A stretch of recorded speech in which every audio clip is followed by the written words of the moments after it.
고 신해철 씨 사망 사건이 의료 과실 논란으로 치달으면서 의료 분쟁에 대한 관심이 높아지고 있습니다. 국내에선 연간 10,000건 이상의 의료 분쟁이 발생하는 것으로 추정되는데요. 환자 측은 전문 지식이 없는 데다 절차도 잘 몰라 당황하기 마련입니다. 늘어나는 의료 분쟁, 피해자 보호 대책은 충분할까요? 먼저 홍예림 기자가 의료사고 피해자들을 만나봤습니다. 29살 박지연 씨는 2년 전 부정교합 교정을 위해 양악수술을 받았습니다. 부작용이 생길까봐 유명 치과 대학병원을 찾았지만 예기치 않은 불행이 닥쳤습니다.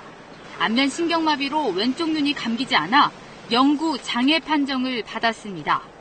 정신과 치료도 받을 만큼 제가 이제 잠을 정말 못 자요. 일상생활에 대해서는 이제 전혀 못하고 있는 상태고. 하지만 병원 측은 후유증의 일종으로 수술 진행에 문제가 없었다고 주장합니다. 장애로 출근을 못하게 된 박 씨는 병원 측을 고소했지만 의료진의 과실을 입증해야 하는 또 다른 고통에 직면했습니다. 환자는 마취된 상태에서 수술방에 들어가고 환자가 그거를 의료진의 잘못을 과오를 입증해야 된다는 것은 정말 말이 안 되는 것 같고. 가벼운 허리 통증으로 병원을 찾았던 이 40대 남성도 수술 후 하반신 마비와 극심한 배뇨장애 등을 겪고 있습니다.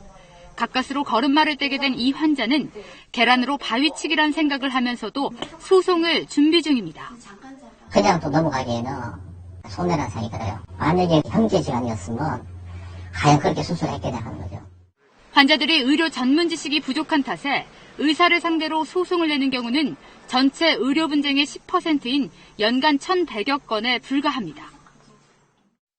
의료 분쟁이 생기면 진료 기록을 확보하는 게 급선무입니다. 처치와 수술 기록뿐만 아니라 투약 기록과 검사 결과, 간호 일지까지 모두 확보해야 합니다. 환자가 원하면 병원은 의무적으로 진료 기록을 제공하도록 되어 있습니다.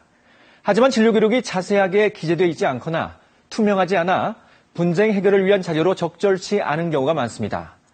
일부 대학병원에선 개선 노력을 기울이고 있습니다. 한 대학병원 수술실입니다.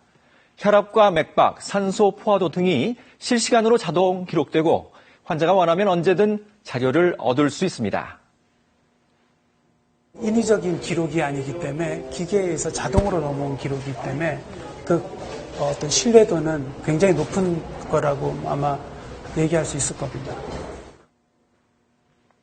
병원과 합의에 실패할 경우 의료분쟁조정중재원의 도움을 받거나 곧바로 의료소송을 할 수 있습니다.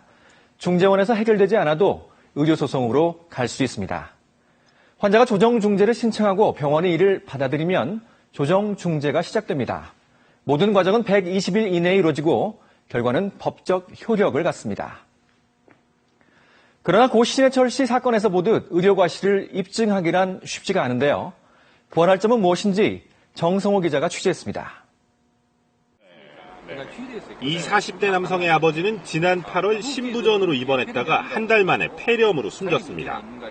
입원 초기부터 폐렴 증상이 있었는데 협진 치료가 늦어져 숨졌다는 겁니다. 중재원에 조정 신청을 했지만 병원 측은 이에 응하지 않았습니다. 의사가 잘못한 게 없다. 그랬으면 저는 인정을 했을 겁니다. 근데 그것도 시작도 못한 채 다시 긴 법적 분쟁으로 가야 된다는 게 그게 안타까울 뿐이죠. 조정 신청은 2012년 503건에서 올해는 9월까지 1,434건으로 급증했습니다. 그러나 조정이 시작된 비율은 42%에 불과합니다. 병원이 조정에 참여를 거부하거나 아무런 의사 표시를 하지 않으면 의료 분쟁 조정 절차를 시작할 수 없습니다. 이 때문에 환자가 조정을 신청하면 병원이 꼭 참여하게 해야 한다는 목소리가 높습니다. 이렇게 해야 평균 2년이 넘게 걸리는 의료 소송을 하지 않고도 피해를 신속히 구제할 수 있다는 겁니다. 신속하게 해결한다는 그런 차원에서는 강제적으로 조정 중재 절차로 들어갈 수 있도록 제도적으로 강제하는 것이 필요하다고 생각됩니다. 나아가 의료 과실의 책임을 환자나 피해자가 입증하도록 한 관련법을 개정해야 한다는 목소리도 점차 커지고 있습니다. KBS 뉴스 정성호입니다.